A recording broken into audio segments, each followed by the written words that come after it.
You know, when you really want to get to the heart of any great story, any world-changing epic, you can't just start with the people. You have to start with the place. A land that, just by what it is, becomes a central character, shaping the destiny of everyone who lives there. And that's really the whole idea we're digging into today. The geography of the Arabian Peninsula isn't just some backdrop for history. It's an active force. It literally forged a certain kind of people, and with them, a very particular story. And the people themselves, they had a powerful word for their homeland, Jazirah. Even just saying it, it has this ring to it, right? A feeling of being separate, set apart. And that is exactly what it means, an island. I mean, think about it. You've got the Red Sea on one side, the Arabian Gulf on another, and the Indian Ocean below. It was basically a world all its own, sealed off from the huge empires clashing right on its borders.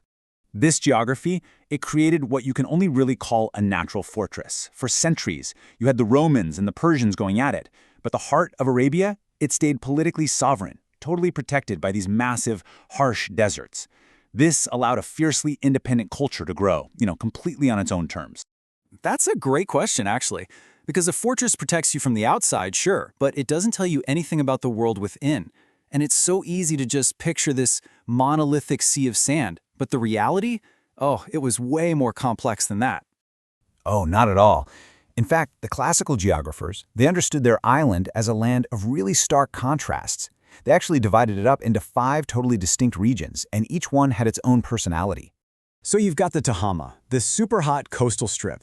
Then there's the Najd, a huge central plateau, famous for its nomadic life. And down in the south, you have the surprisingly fertile Al-Yaman. They called it the Greenland, and the ancient Hadramaut. But the one we really need to zoom in on, the one that ended up being the most important, was tucked right between the coast and the plateau, the Hijaz. Precisely. Out of all that diversity, it was the Hijaz, a name that literally means the barrier, that was destined to become the very heart of this entire story. And the name just fits perfectly, doesn't it? It was a geographical barrier, this spine of mountains separating the coast from the deep interior. And this specific region, this sanctuary inside the larger fortress of the peninsula, would become home to 2 of the most consequential cities in all of human history, Makkah and Medina. Okay, so the land is protected for sure. But what about the people? Who was actually living inside this fortress? Was it just one big, unified group? I mean, it's easy to assume that, but it wasn't the case at all. Right, and just like the geography was diverse, so were the people. They weren't a monolith. Their own historians saw them as this beautiful tapestry, woven together from different ancestral threads. They actually classify the Arabs into 3 main groups, and it's based on lineage and time, not just where they lived. So first up, you have the perishing Arabs. These are ancient peoples like Ad and Thamud, folks we mostly know about now through scripture and archaeology. Then you've got the pure Arabs, who trace their roots back to a man named Qahtan in the south. And finally, we have this third and really fascinating category, the Arabized Arabs, who all descend from Ishmael, the son of Abraham.